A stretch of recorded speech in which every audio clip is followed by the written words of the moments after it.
Good afternoon mga kagigil. Okay, gagawa po tayo ng merienda natin. Ayan.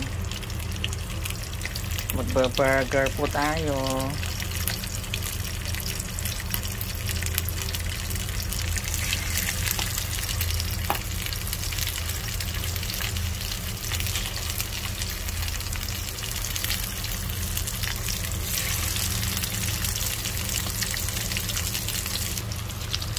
Afternoon mga kagigil. Ayan, merienda time.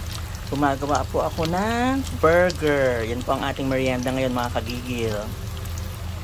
Ayan, binaligtad na po natin. Maya maya lang konti. Okay na po siya.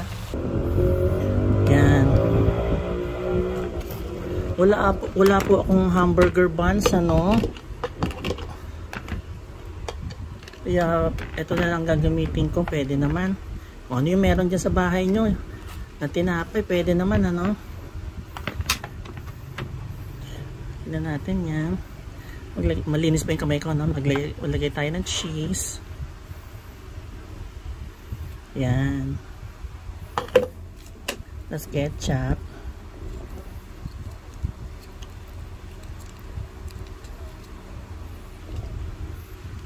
Yan. Wala din po akong singles na singles na cheese, kaya pwede na rin yung ganitong cheese. Ayan, pwede na yan. Okay? Basta kung ano available sa bahay, ganun lang po gagawin natin. Okay mga kagigil, merienda na po tayo. Yan. Tara, mga kagigil.